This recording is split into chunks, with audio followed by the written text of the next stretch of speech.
Perfecto. Buenos días. Bueno, buenos días a todos. Bienvenidos a la gran sesión del día de hoy. Tenemos un invitado muy especial, al profesor Ernesto García Ayala, profesor de muchas de las generaciones de la Universidad Industrial de Santander, una institución en el Departamento de Patología, profesor titular laureado de los pocos que hay en la facultad. Actualmente es el director del Departamento de Patología, quien nos va a dialogar sobre paraganglioma retroperitoneal. Doctor García, gracias por aceptar la invitación del Departamento de Medicina Interna. Nuestras pantallas y micrófonos son suyos.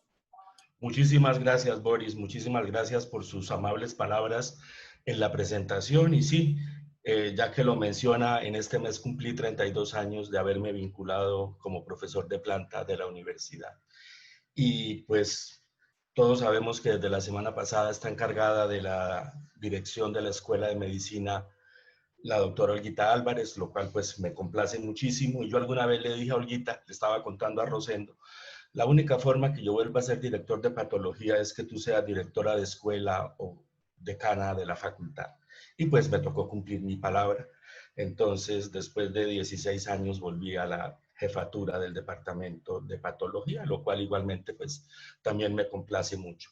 En primer lugar, pues gracias por la invitación. Todo esto nace pues realmente con Jessica estuvimos revisando este caso y ella me invitó la vez pasada por problemas técnicos que se salieron de mis manos, no me pude conectar ese día.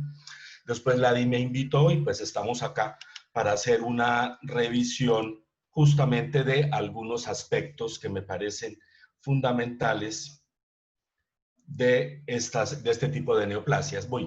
Si bien hemos llamado la sesión como paraganglioma retroperitoneal, pues voy a hacer una revisión que tengo que pasar por los paragangliomas.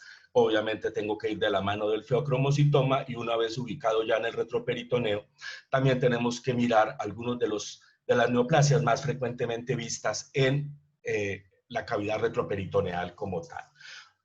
Partiendo de una descripción básica, los paragangliomas son definitivamente neoplasias que están en el grupo de las neoplasias neuroendocrinas. Se van a originar fundamentalmente en la médula suprarrenal, sitio donde el cual pues lo vamos a llamar y siempre se ha llamado feocromocitoma, e igualmente pues los vamos a tener estas lesiones tumorales originadas a partir de los distintos sitios de la anatomía, ya los vamos a ver ahora, en los cuales hay paraganglios simpáticos y se pueden incluir igualmente aquí los paraganglios parasimpáticos. Sabemos que estos son no funcionantes, pero desde el punto de vista microscópico, justamente vamos a ver que en cortes teñidos con hematocilina eosina, yo no puedo hacer una diferenciación entre un paraganglioma si es de origen simpático, ortosimpático o parasimpático. Estos son tumores derivados entonces, en líneas generales de la cresta neural, el 80 al 85%, pues ya lo hemos mencionado, se originan de la médula suprarrenal, allí los vamos a llamar feocromocitomas, del 15 al 20% son lesiones extraadrenales, y estas lesiones extraadrenales, ya lo habíamos dicho, fundamentalmente originados a partir de células cromafines. Tal vez los más frecuentes los vamos a ubicar en el cuerpo carotídeo, a partir del órgano de Zuckerkant, y en órganos internos, el sitio donde lo vemos con mayor frecuencia es en la vejiga urinaria. Estos paragangliomas parasimpáticos generalmente se localizan en el cuello. Dijimos que son no funcionantes. La mayoría de las veces son lesiones benignas e igualmente en algún momento se trataba de generalizar y dar el nombre de quimiodectoma. Es probable que en los sitios donde hay quimiorreceptores, fundamentalmente en carótida y en aorta, podríamos hablar de quimiodectoma, pero preferimos hablar de paragangliomas extraadrenales como un todo, y pues justamente aquí tenemos los principales sitios donde hay paraganglios. Destacar, bueno, en el cuerpo carotidio, en la región lateral del cuello, vamos a ubicarnos también en el mediastino, en localización probablemente supraórtica e igualmente aórtico-pulmonar. También los vamos a tener en la cavidad abdominal, en localización paravertebral. Y aquí es bien importante, como ya lo habíamos dicho, el paraganglio de Zuckerkant o el órgano de Zuckerkant, el cual, recordemos, se encuentra no en la división como se pensaba, se encuentra en la confluencia o en el ángulo que le da la cara anterior de la aorta con el nacimiento de la arteria mesentérica inferior. Y aquí pues tengo para mostrar un pequeño paraganglio. A veces pues los vemos un tanto bien delimitados, como en este caso, pero algunas otras veces cuando están en las paredes de los órganos y llegan a tomar una biopsia, por un momento imagínense un truco que llegue y corte acá. Probablemente pues alguien que no tenga suficiente experticia en un momento dado puede pensar que se trata, y si estamos en próstata particularmente, podríamos pensar en una lesión tumoral maligna. Muy bien, entonces tenemos que estos están muy bien delimitados, como ustedes pueden ver. Miren que esta celulita es una célula relativamente pequeña, es una célula monótona, es una célula que tiene, pues sabemos que hay gran producción y almacenamiento de catecolaminas, de neurotransmisores, etcétera, y adicionalmente son órganos bastante vascularizados, lo cual va a permitir desde luego su difusión, y vamos a tener que estos capilares están revestidos por un endotelio fenestrado. Bien, entonces miremos algo de la epidemiología. Encontré fue muy dispar lo que encontré al respecto. Por ejemplo, hay un grupo que menciona un caso de feocromocitoma paraganglioma por cada 300,000 habitantes. En otro trabajo interesante, mencionan que es 0.8 por 100,000 habitantes para feocromocitoma, y ahí en esta publicación destacan que de las hipertensiones secundarias del 0.3 al 1.9% son producidas por feocromocitomas. Hay una igual incidencia entre hombres y mujeres, son más frecuentes entre la cuarta y la quinta década, y pues esto siempre ha sido pues algo de conocimiento público. El feocromocitoma y estas lesiones en líneas generales son los tumores 10%, lo cual no es estrictamente cierto. El 10% son bilaterales, el 10% hipertensos, el 10% en niños, teóricamente el 10% malignos. En las series grandes que revisé, encontré que en muchas de ellas son mucho menor que el 10%. Pero una de las que les voy a presentar en el día de hoy muestra cómo la malignidad es justamente el 20.8%. Igualmente se menciona que el 10% son de origen genético. Hoy por hoy sabemos que por lo menos entre el 25 y el 30% de estas neoplasias son de origen genético. Bien, esta es la estadística que me facilitó en los últimos 20 años de lo que tenemos en el registro monográfico de cáncer. Esto me lo facilitó la doctora Claudia Uribe, quien maneja el registro monográfico de cáncer.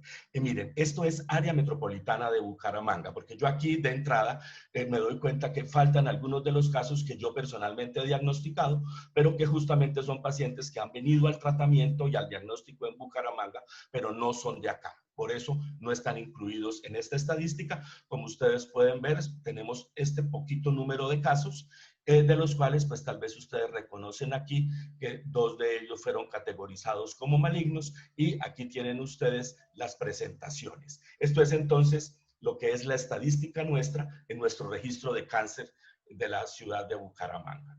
Muy bien, hablaba yo de la incidencia familiar. Algunos piensan que es del 25 al 30%. Fundamental el papel que juega la succinato deshidrogenasa en su subunidad beta. Por lo menos hasta en el 30% ha habido una asociación justamente con esta proteína. Igualmente en sus subunidades A, C y D, igualmente también se ha encontrado esa asociación. Encontramos igualmente paragangliomas bilaterales, hay multicentricidad, está descrito el síndrome feocromocitoma paraganglioma familiar, igualmente asociación con síndrome de von Hippel-Lindau, con la neurofibromatosis de tipo 1, con el MEN tipo 2, una íntima asociación con tumores del estroma o tumores derivados del estroma gastrointestinal. Paraganglioma extraadrenal más GIST más condroma pulmonar da esto que se conoce como triada de Carney. Yo pensé que nunca iba a ver eso. 2 veces he visto pues, una triada de Carney con los 3 elementos como tal. Bien, habiendo ya ubicado el tema del paraganglioma, pues nos vamos a ubicar ahora justamente en el sitio que tenía el paraganglioma que está en discusión en el día de hoy, y es justamente el retroperitoneo. Por norma, y esto es una de las cosas que siempre tenemos que tener presente, mientras no se demuestre lo contrario, una masa en el retroperitoneo es un liposarcoma. Yo siempre les menciono esto a los residentes de patología. Les digo, si a ustedes no les parece liposarcoma, busquen que no sea un liposarcoma desdiferenciado.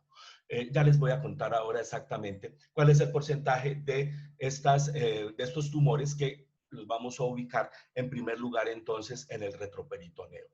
En el retroperitoneo, cuando hablamos de masas retroperitoneales, no incluimos ni los tumores renales, ni los tumores suprarrenales, ni muchas de las neoplasias de ganglios linfáticos. Estamos en los otros espacios. Y entonces, en primer lugar, yo pensaría que el 85-90% de las veces son tumores derivados de tejidos blandos. Y de esos tumores derivados de tejidos blandos, por lo menos del 85 al 90% son tumores derivados de tejido adiposo.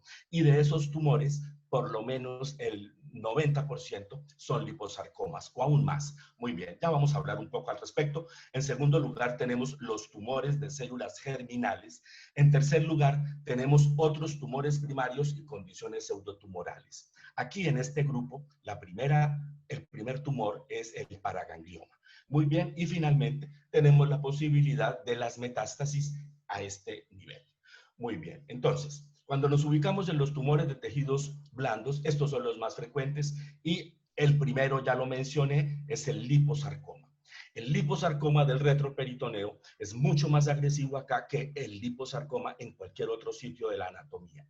Si yo comparo la sobrevida a 5 años de un liposarcoma retroperitoneal contra un liposarcoma de miembros inferiores, justamente la sobrevida para el de miembros inferiores será 71% a 5 años. Solamente será el 39% para los liposarcomas retroperitoneales.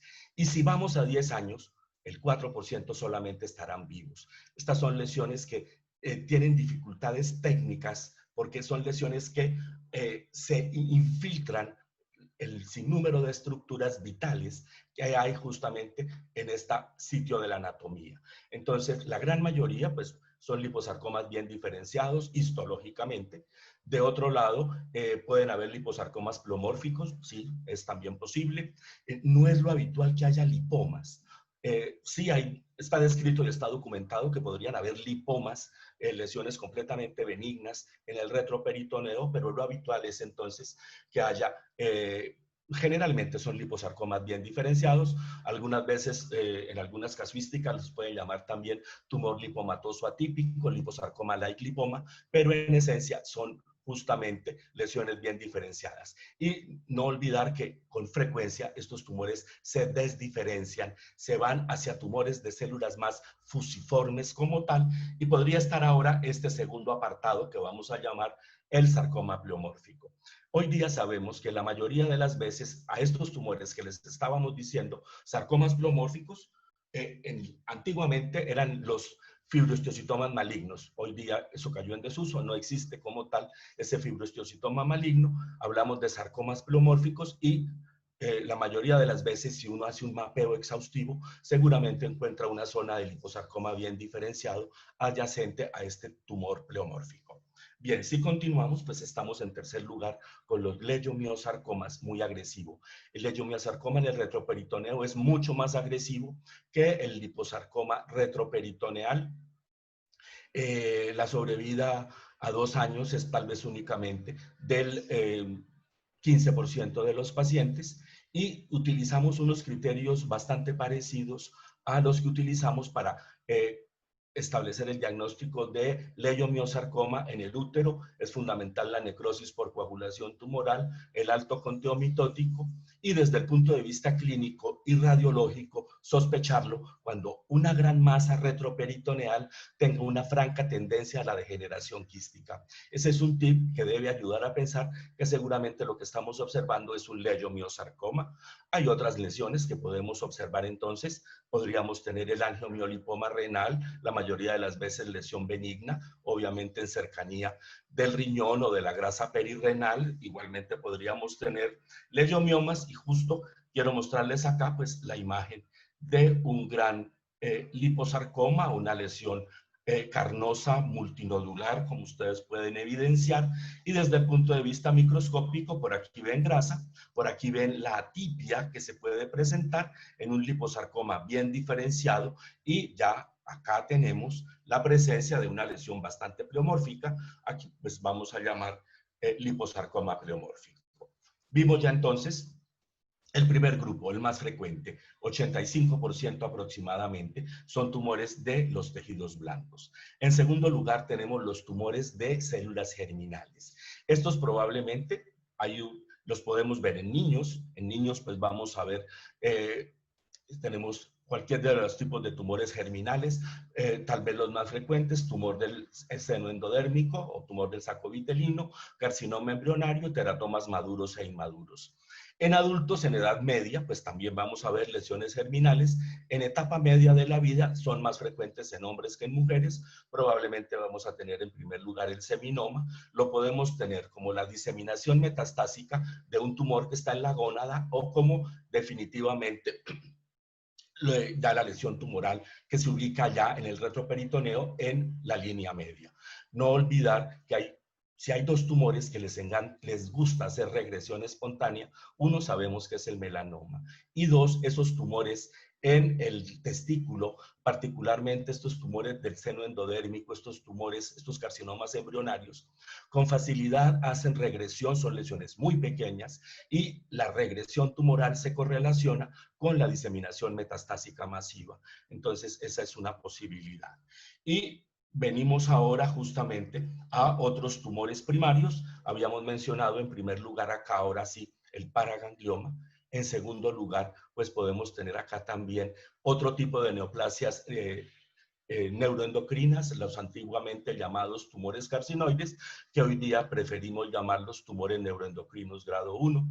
Igualmente, se describe que podrían haber linfomas ahí ubicados exactamente, esto por mencionar estos tres tipos de lesiones.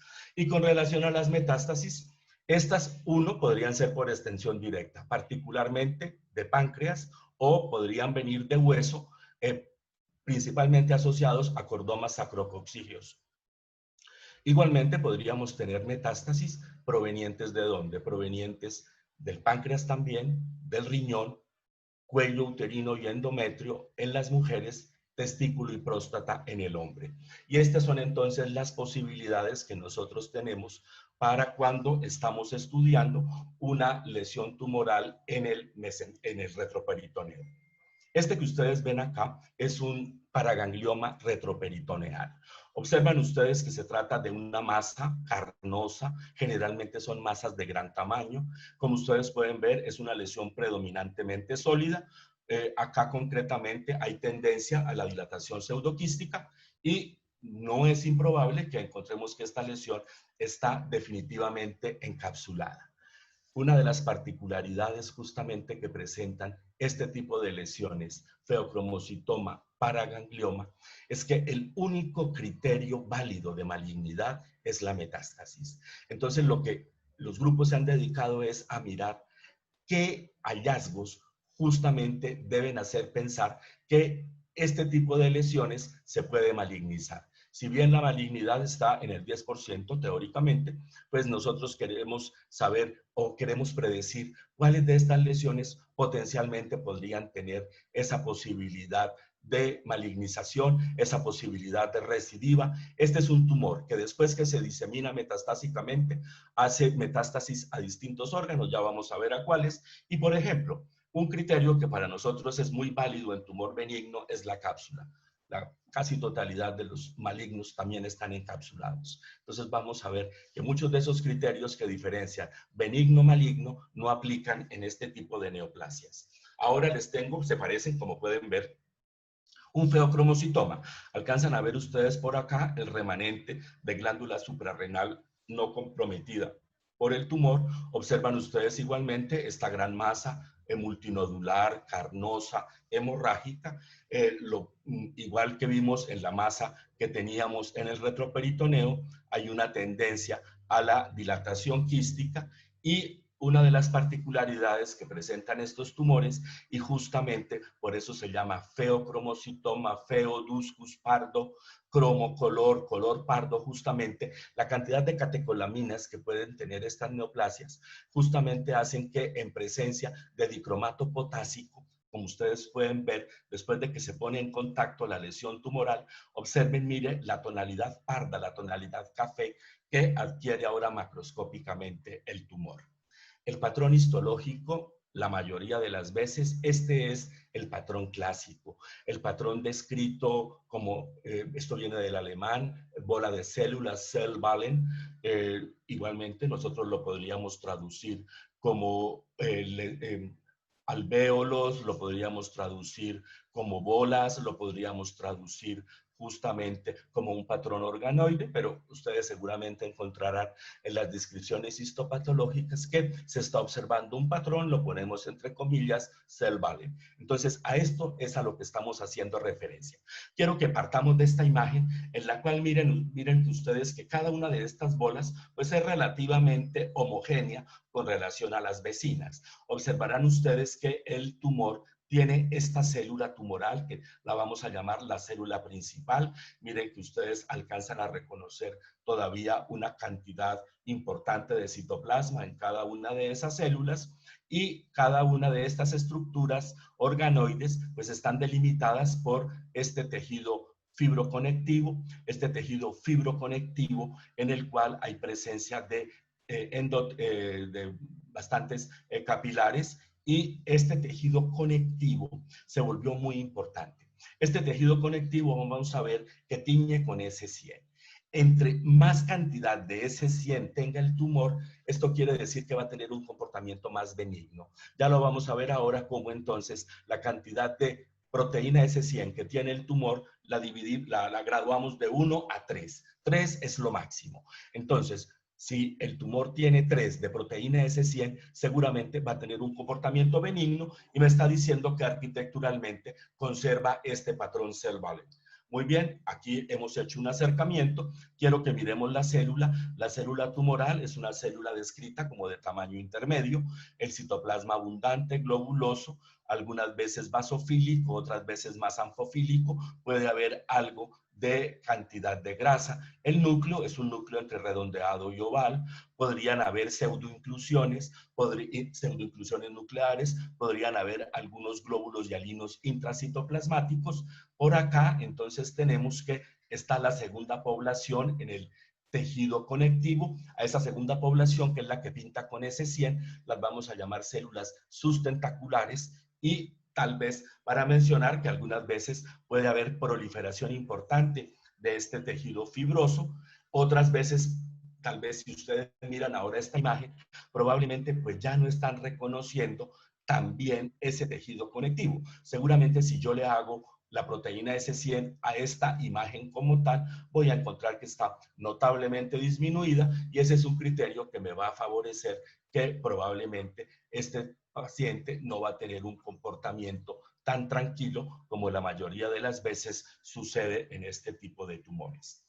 ¿Qué traigo acá? Acá traigo para mostrar algunos datos que en otros contextos sugerirían lesión tumoral maligna. No es improbable que estas neoplasias de tipo feocromocitoma paraganglioma tengan este marcado pleomorfismo e hipercromatismo nuclear. Hay figuras bizarras muy importantes, como ustedes pueden ver acá, pero esto no es un criterio justamente que me permita hablar de malignidad. Todo lo contrario, se ha demostrado que aquellos tumores que tienen un patrón bastante monótono, con células bastante monomorfas entre sí, favorece un comportamiento más agresivo. Bien, y aquí pues les quiero mostrar lo que sería una proteína S100 que nos está delimitando perfectamente cada uno de estos Zellballen. Aquí vamos a decir justamente que esto sería una proteína S100-3. Muy bien. Vamos a mirar ahora, y este es justamente a la paciente, que es una paciente de 35 años, le hacen dos estudios. Un primer estudio, pues que como ustedes pueden ver, era un tanto la muestra, pues de 0,1 por 0,1, pues no es muy grande realmente. Y pues justamente lo único que vieron fue fibrosis y algo de hemosiderófagos. No es improbable que en este tipo de tumores, ya que aquí ya están hablando de macrófagos cargados de hemosiderina, no es improbable que en los paragangliomas y en los feocromocitomas haya presencia de pigmento melánico o de un pigmento oscuro que se puede parecer a la melanina. melanina. Posteriormente, pues llega la pieza macroscópica grande, es una pieza que pesó 845 gramos, miren la medida, es una medida de 12.5 por 10.5 por 10 centímetros. Fundamentalmente, pues se encontraron que había una neoplasia que estaba constituida, que estaba conformada por células de tamaño intermedio, con un citoplasma granular, con un patrón cell-valent, algunas trabéculas.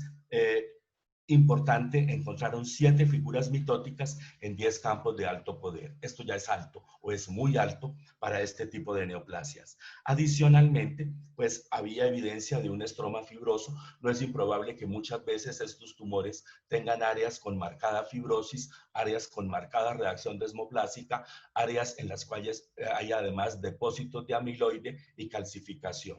La calcificación, que no es infrecuente, se asocia más con lesiones tumorales malignas. Destacan que no solamente había compromiso de la cápsula, sino que el tumor traspasaba la cápsula. Este es un dato importante, porque vamos a ver cómo muchas de las veces los tumores benignos pueden también, en este caso, infiltrar, invadir la cápsula.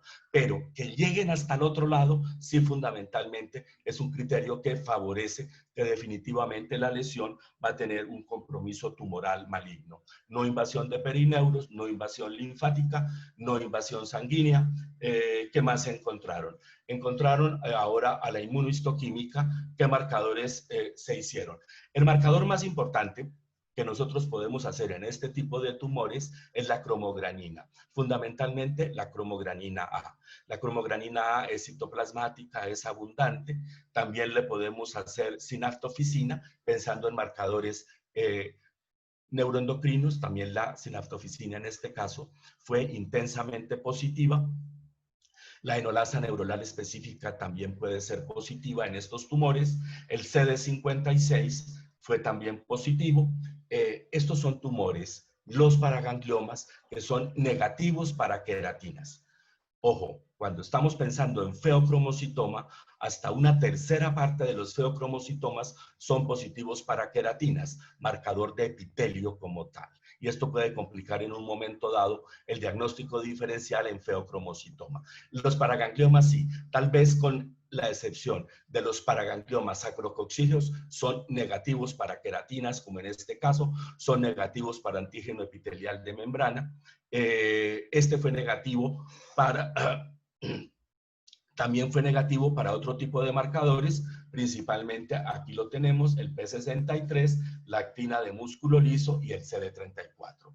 Vamos a recordar ahora que el KI67 en este caso fue del 10%. Más o menos, para tener una idea, un KI del 3% o del 5% ya se considera muy alto en este tipo de casos. Y aquí nosotros tuvimos 7 mitosis en los campos de alto poder y tuvimos justamente un KI67 del 10%. Hacen entonces el diagnóstico de un paraganglioma. Aquí está el conteo mitótico por campo de alto poder, el tamaño y el peso, el KI. Recordemos que, adicionalmente, había bordes focalmente comprometidos por tumor. Sabemos que técnicamente no es fácil en estos casos la excisión completa muchas veces de la neoplasia, no invasión linfovascular, no compromiso perineural, y pues esto es lo que tenemos en este caso. Bien, esta es una imagen del tumor que tenemos, ¿no? Entonces, miren, aquí aparece un dato que es bien interesante. Si ustedes recuerdan la imagen que yo les mostré del cell-valent y que más o menos cada una de estas bolas de células tenían un tamaño similar, observen lo que pasa acá. Miren este, pero miren el tamaño de este. Este es un dato que se observa con mucha frecuencia en las lesiones tumorales que van a tener un comportamiento agresivo. Se dice que cuando encontramos que el tamaño de cada uno de los cell-valent es tal vez de 3 a 5 veces más grande que el que está al lado, esto es un criterio que ayuda a pensar que seguramente el comportamiento que va a tener la lesión tumoral es agresivo. Y esta era la constante. Adicionalmente, el tumor tenía zonas completamente sólidas y ese es otro criterio que ayuda a pensar probablemente a que el comportamiento no va a ser el mejor. De todas formas, sí, fíjense que no era muy celular, no era muy biomórfico. Recordemos recordemos que acá tenemos que buscar más el monomorfismo que el pleomorfismo. Y acá en el centro vamos a ver que ya hay una tendencia a la necrosis. Aquí lo vamos a ver muchísimo mejor. Miren, esto es una necrosis central de tipo, nosotros lo llamamos comedocarcinoma, como lo observamos en este tipo de carcinomas ductales de la glándula mamaria. Entonces, miren, llevamos ya una lesión de gran tamaño, llevamos ya una lesión con bordes comprometidos, llevamos ya una lesión que comprometió la cápsula y la traspasó, llevamos ya una lesión en la que hay distintos tamaños en los cell valley, llevamos una lesión que tiene una extensa necrosis central, tenemos un KI67 muy alto, del 10%, y adicionalmente tenemos 7 mitosis por campo de alto poder. Entonces, todo esto pues, nos va constituyendo que se trata de una lesión que definitivamente va a tener un comportamiento agresivo traducido en, uno, tendencia a la recidiva, que es característico. Dos, diseminación metastásica. Esa diseminación metastásica fundamentalmente la vemos a ganglios linfáticos regionales, la vemos también a hueso, principalmente a costillas, a columna y desde luego que también va a haber diseminación a pulmones y a hígado. En los casos que les han llevado un seguimiento avanzado a los pacientes, pues justamente estos pacientes fallecen con presencia de metástasis en distintos órganos en un tiempo tal vez más o menos de 2 años. Bien, entonces tenemos acá, perdón, el compromiso de la cápsula y pues quiero mostrarles todo lo que tiñe café es la la cromogranina A intensamente positiva.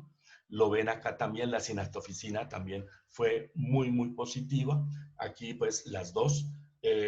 A mí me gusta más la cromogranina, a algunos de los colegas les gusta más la sinactofisina. Y acá justamente lo que yo les quiero, ya habíamos visto cómo se vería justamente un S100 más 3, que sería este que tenemos acá. Este sería un S100 más 1, en el cual pues casi no vemos proteína S100 y pues estaríamos en el grado intermedio. En este caso, yo pienso que podríamos categorizar que en esta paciente, tenemos un S101, el KI67. Bien, entonces tenemos un KI67 alto, como ya pudimos haberlo mencionado adicionalmente.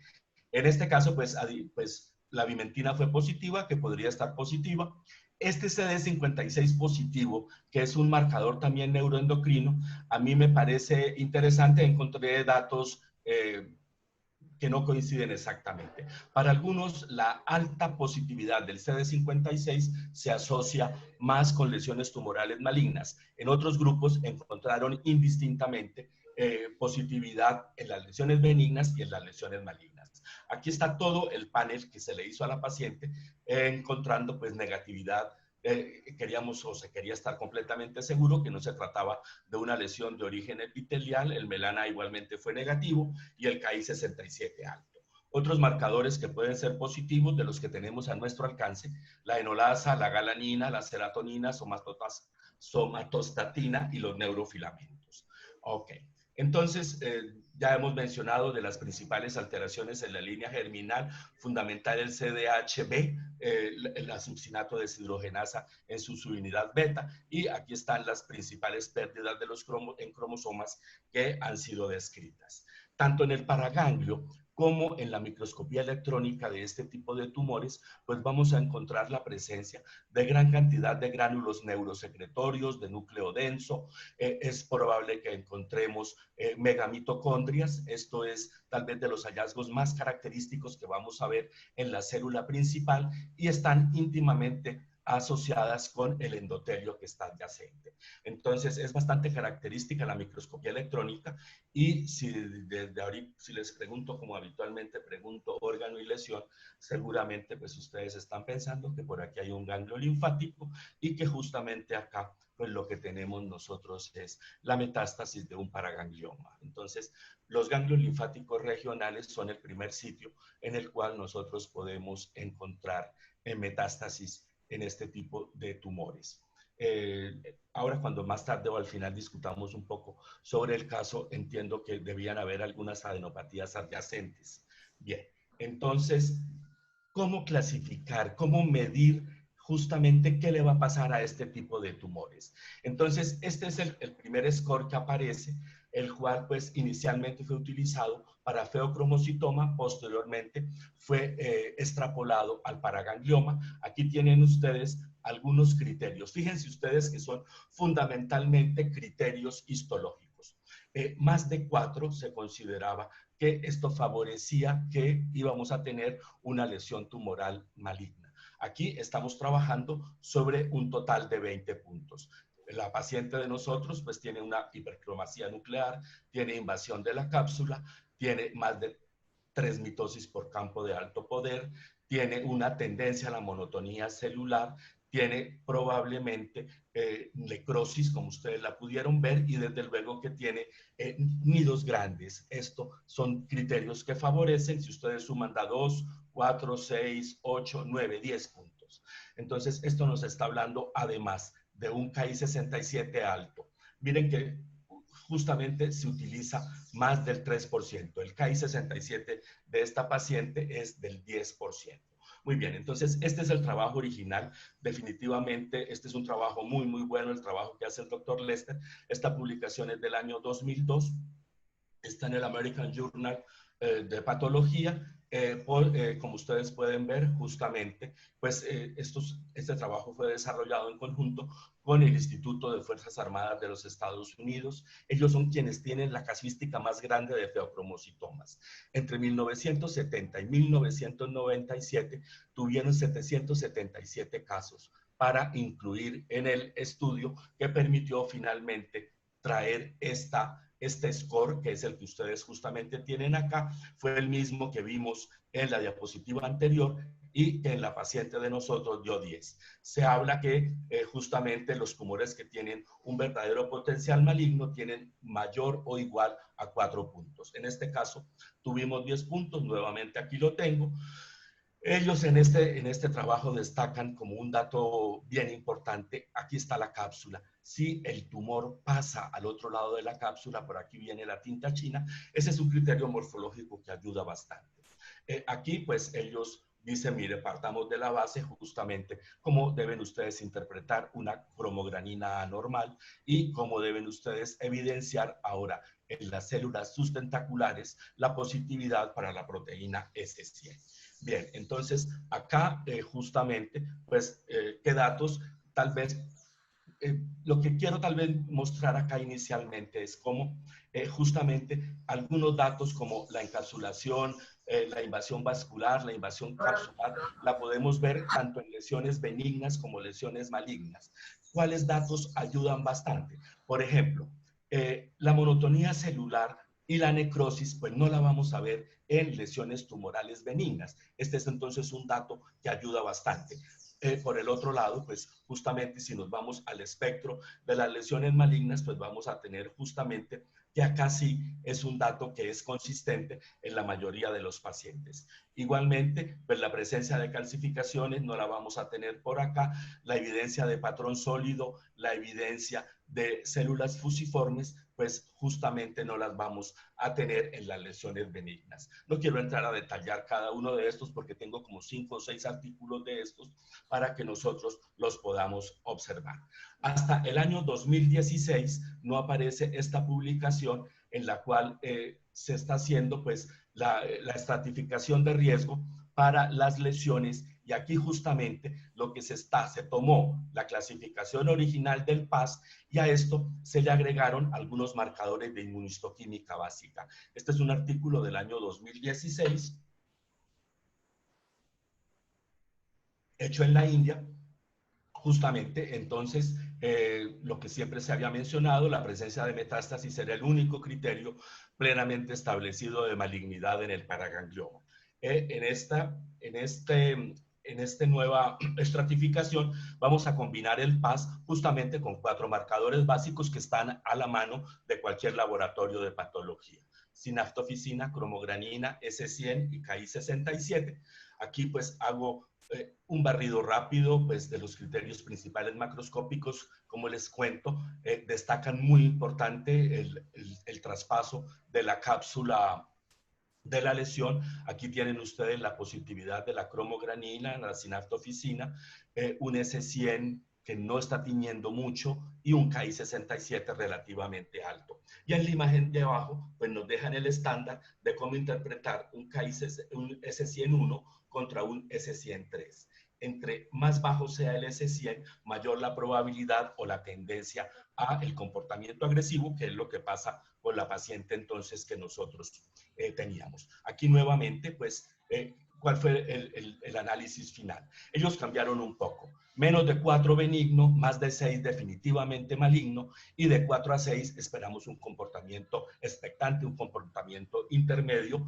Destacar también que encontraron como un criterio que va a favorecer un comportamiento más agresivo, un Ki-67 mayor del 4% y un S101.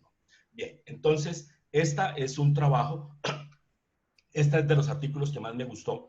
Este es hecho por coreanos en el año 2017, en el cual pues se va a hacer un sistema de gradación que va a permitir predecir el potencial metastásico de feocromocitomas y paragangliomas. Aquí ellos trabajan 72 pacientes, hacen un seguimiento a 43.5 meses, es un seguimiento extenso.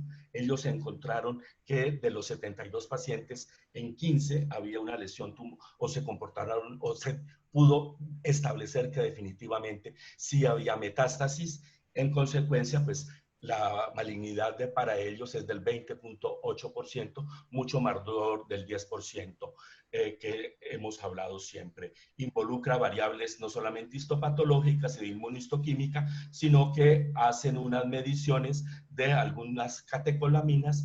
Tal vez con relación a las metanefrinas urinarias no encontraron que puedan haber variaciones, y se destacó que más de 3 puntos en la escala que ellos proponen, que es una escala diferente, como ustedes pueden ver. Aquí trabajamos solamente sobre 10 puntos, pues no quiero entrar, por cuestiones de tiempo veo que ya son 7:44, no quiero entrar a detallar exactamente cuáles son los criterios que se utilizan, pero más de 3, pues lo vamos a considerar que favorece malignidad. Entonces, miren, ellos sí encontraron que las lesiones malignas aparecen en personas más jóvenes.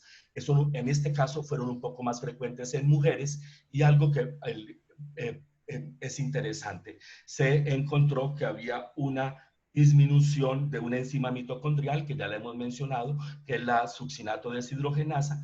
Esta es una proteína que tiene está unida a la parte interna de la mitocondria, es fundamental en el ciclo de Krebs y en la cadena de transporte de los electrones. Y la delesión, la ausencia de esta enzima, que la podemos observar por inmunohistoquímica, es un criterio que favorece malignidad, y es justamente lo que estamos mostrando acá. Acá, como ustedes pueden ver, es una positividad importante en el citoplasma, y en este caso concretamente solamente está marcando algunas de las células internas. Esto lo vamos a considerar negativo, y esto es un aporte nuevo, que la ausencia justamente de la succinato deshidrogenasa en su subunidad beta es un criterio que puede favorecer comportamiento agresivo. Le preguntaba yo a uno de los técnicos si tendríamos la capacidad de hacerla. Pues la podríamos hacer, pero más o menos terminaría valiendo como unos 3 millones de pesos solamente hacer este marcador como tal. Muy bien, ahora para el año 2019, este es un trabajo hecho en Suecia, en el cual pues se establece un TNM nuevo para este tipo de lesiones. Este es justamente los datos que se deben tener en cuenta. También se hizo correlación con algunos de los perfiles de expresión del RNA mensajero. Esto es tal vez de lo nuevo que podría aparecer, que es lo que estamos viendo acá en los distintos estadios clínicos. Estos son los estadios clínicos, y justamente se hizo de una manera retrospectiva, pero únicamente se encontró malignidad en aquellos casos que fueron encontrados en estadio 4, como ustedes pueden ver. Y miren que teniendo 118 pacientes, solo en 7 ellos encontraron que había malignidad. Esto es mucho menor que el 10%. Bien, este es un trabajo también del año 2019, en el cual, pues, este es hecho en Alemania, Aquí, pues, de las cosas que podemos destacar, ninguno de los parámetros histoprognósticos actuales y sistemas de puntuación en paraganglioma y feocromocitoma predicen adecuadamente el riesgo de progresión metastásica y su supervivencia. Acá se combinaron tres características clínico-patológicas: el tamaño del tumor, la necrosis y la invasión vascular, con la pérdida de inmunotensión para la proteína S100 y la succinato deshidrogenasa subunidad beta para predecir el riesgo de metástasis.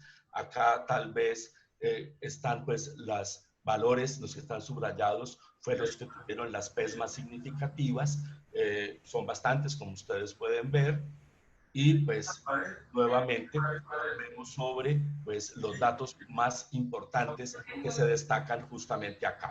1. En cortes teñidos con hematocilina eosina. Aumento de la celularidad con monotonía. 2. Necrosis. 3. Invasión linfática. 4. Compromiso de la cápsula que la esté traspasando. Adicionalmente, encontraron niveles altos del MCM6, que es una proteína esencial en la replicación, bastante parecido a cómo puede a trabajar en la replicación celular el Ki67. Este MCM6 es alto en las lesiones agresivas, igual que el Ki67 alto en las lesiones agresivas y el S100 bajo en las lesiones agresivas. Esto pues ya lo sabíamos previamente. Y este es, pues, me gusta, esto es un artículo de este año, está todavía en prensa, es del Human Pathology, en el cual, pues, esto se va a hacer, justamente, se va a manejar un sistema de reporte para este tipo de lesiones tumorales. El ICSR es una organización sin fines de lucro que desarrolla sistemas de reporte estandarizados, acordados internacionalmente y basados en evidencia para cada sitio anatómico y para la comunidad global de patólogos. Entonces, estos son, lo que tenemos acá, los elementos que son fundamentales, que siempre deben estar en el histopatológico de este tipo de tumores, algunos elementos que podrían, yo pienso que estos también tienen que estar definitivamente sí o sí, y pues vamos a destacar al final algunos estudios auxiliares que no hemos mencionado al momento. Entonces, esta es la clasificación, la nomenclatura de los tumores. Seguimos, nosotros utilizamos la clasificación de la WHO y esta, para este tipo de neoplasias, la vigente está del año 2017. Acá nuevamente, pues, fotos de esta última publicación en la que destacamos pues los datos que ya conocemos. Aquí se ve muy bonito cómo el tumor, miren, llega a la grasa por fuera. Este es un criterio que sugiere malignidad, definitivamente sí o sí. Igualmente, miren justamente lo que llamamos los lóbulos grandes, la comedonecrosis, el Ki67 alto. Aquí pues ya es evidente la metástasis en un ganglio.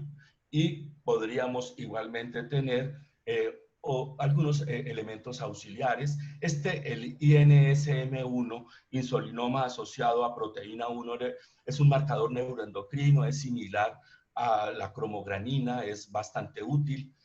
Cuando uno duda si este tumor endocrino no es un tumor neuroendocrino de otra índole, le puede hacer un GATA3, que va a ser positivo en las neoplasias que estamos viendo. Justamente la cantidad de sustancias contenidas en el citoplasma, pues podríamos hacer la tirosina hidroxilasa y la dopamina beta hidroxilasa. Esto ya son estudios complementarios, no necesariamente los tenemos que hacer en todos los casos. La S100, entre mejor tinte, como en este caso, es mejor, y la ausencia de la succinato deshidrogenasa en su subunidad beta es un criterio que favorece malignidad. Muy bien, la aplicación del PAS del primero puede beneficiar las decisiones en el manejo clínico de los pacientes con feocromocitomas suprarrenales, reservando así los tratamientos más agresivos para los tumores que tienen mayor probabilidad de comportarse agresivamente. El sistema TNM propuesto último, con base en los criterios del año 2019, identifica correctamente los casos de mal pronóstico y valida el acoplamiento con los estados 3 y 4, definitivamente, con los datos que ya conocíamos, que son más agresivos desde el punto de vista histológico y desde el punto de vista molecular. El sistema COPS permitió una mejor predicción del riesgo de metástasis y progresión con una alta sensibilidad y reproducibilidad. No es una puntuación fácil de usar que integra una característica patológica macroscópica, el tamaño, con varios criterios histopatológicos bien definidos que los miramos y dos marcadores inmunistoquímicos, la proteína S100 y la SDHB. Entre los pacientes reclutados, la sensibilidad superó ampliamente al PAS. La clasificación GAPP podría ser un sistema validado para la predicción del potencial metastásico. Además, esta clasificación incluye la pérdida de la tinción del SDHB, podría mejorar la capacidad de predecir el potencial metastásico. Dicha estratificación del riesgo podría ser útil para el manejo personalizado y como estrategia de detección de este tipo de lesiones, ya que podría reducir tanto los costos del seguimiento a lo largo del plazo como el riesgo de enfermedad. Bien, entonces, probablemente la haploidía, también en citometría de flujo, es un factor pronóstico malo, la expresión incrementada de tenasina y la expresión del gen de transcriptasa reversa de la telomerasa humana. Muy bien, les quiero compartir, este es un caso que llevé el año pasado al Congreso Latinoamericano de Patología de un paraganglioma vesical, curiosamente en esta semana, y también allá proveniente del Socorro. Estoy diagnosticando esta semana un segundo caso de paraganglioma de vejiga urinario. Recordar pues que cuando tengamos pacientes con hematuria macroscópica que adicionalmente se asocian con síncope o con hipertensión, pensar en la posibilidad de este tipo de neoplasia. Son frecuentes en el trígono vesical y aquí tenemos un caso de paraganglioma vesical. Esta chica que está aquí, Laura Sierra Bosa, la tienen ustedes ahorita de alumna en quinto semestre. Ellos ganaron el año pasado en el Congreso de Estudiantes de Medicina el mejor póster por este caso. Julián es, creo que ya está en noveno décimo, y Laura Sierra la tienen ustedes ahorita como estudiante.